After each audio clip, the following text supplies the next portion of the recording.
الحمد لله وحده والصلاة والسلام على من لا نبی بعدہ وبعد۔ محترم سامعین و ناظرین، آج کی اس مجلس میں ایک ایسی حدیث پیش کروں گا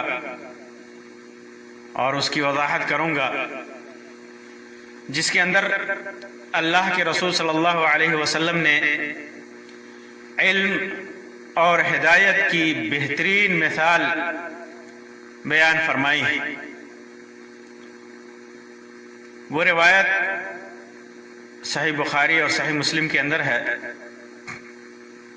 جسے ابو موسیٰ اشعری رضی اللہ تعالی عنہ نے روایت کیا ہے کہ اللہ کے رسول صلی اللہ علیہ وسلم نے ارشاد فرمایا: مثل ما بعثني الله به من الهدى والعلم كمثل الغيث الكثير أصاب أرضا، کہ اللہ تبارک و تعالی نے جس علم اور ہدایت کے ساتھ مجھے اس دنیا میں بھیجا ہے، مبعوث فرمایا ہے، اس کی مثال مسلادھار بارش کی طرح ہے، خوب برسنے والے بارش کی طرح ہے، جو زمین کے سرسبز و شاداب حصے پر پڑی۔ فَكَانَ مِنْهَا نَقِيَّةٌ قَبِلَتِ الْمَاءَ، زمین کے اس زرخیز حصے نے پانی کو اپنے اندر جذب کر لیا۔ فَأَنبَتَتِ الْكَلَأَ وَالْعُشْبَ الْكَثِيرَ، پھر اس سے نئی ہری بھری گھاس اور سبزیاں نکلیں۔ اس زمین نے ہری گھاس اور سبزیوں کو نکالا، اگایا۔ وَكَانَتْ مِنْهَا أُجَادِبٌ، اور کچھ زمین کے حصے سخت اور بنجر تھے۔ امسکت الماء، جس نے پانی کو روکا۔ فنفع اللہ بہ الناس، اور اس پانی سے لوگوں کو نفع پہنچایا اللہ تبارک و تعالی نے۔ فشربوا وسقوا وزرعوا، پھر اس سے ان لوگوں نے اس پانی کو پیا اور اپنے جانوروں کو پلایا اور کھیتیوں کو سیراب کیا۔ وَأَصَابَتْ مِنْهَا طَائِفَةً أُخْرَى، اور پانی کے کچھ حصے، بارش کے کچھ حصے زمین کے کچھ ایسے حصے پر پڑے۔ انما ہی قیعان، جو زمین سپاٹ اور چٹیل میدان تھی۔ لا تمسک ماء ولا تنبت کلأ، جہاں پر نہ پانی اکٹھا ہو سکتا تھا اور نہ وہاں کوئی سبزی اگ سکتی تھی۔ فَذَلِكَ مَثَلُ مَنْ فَقِهَ فِي دِينِ اللَّهِ وَنَفَعَهُ بِمَا بَعَثَنِي اللَّهُ بِهِ فَعَلِمَ وَعَلَّمَ، تو یہ مثال ان لوگوں کی ہے جو اللہ کے دین میں تفقہ حاصل کرتا ہے، جس سے اللہ تبارک و تعالیٰ نے، جس کی وجہ سے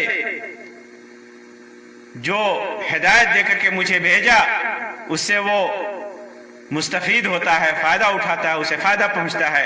فعلم وعلم، دین کو سیکھا اور پھر دین کو دوسروں کو سکھایا۔ ومثل من لم يرفع بذلك رأسا، اور اس کی بھی مثال اس کے اندر ہے جس نے اللہ کے دین کی طرف سر اٹھا کر کے بھی نہیں دیکھا۔ وَلَمْ يَقْبَلْ هُدَى اللَّهِ الَّذِي أُرْسِلْتُ بِهِ، اور جو ہدایت اللہ تبارک و تعالیٰ نے مجھ کو دے کر کے مبعوث فرمایا، اس کو قبول نہیں کیا۔ اس روایت کے اندر، اس حدیث کے اندر اللہ کے رسول صلی اللہ علیہ وسلم نے نہایت ہی بلیغ اور فصیح انداز میں، نہایت ہی بہترین انداز میں لوگوں کو تعلیم دیا ہے، مثالیں بیان کی ہے اللہ کے رسول صلی اللہ علیہ وسلم نے کہ کس طرح ذہن میں، انسان کی زندگی میں، انسان کے عقل میں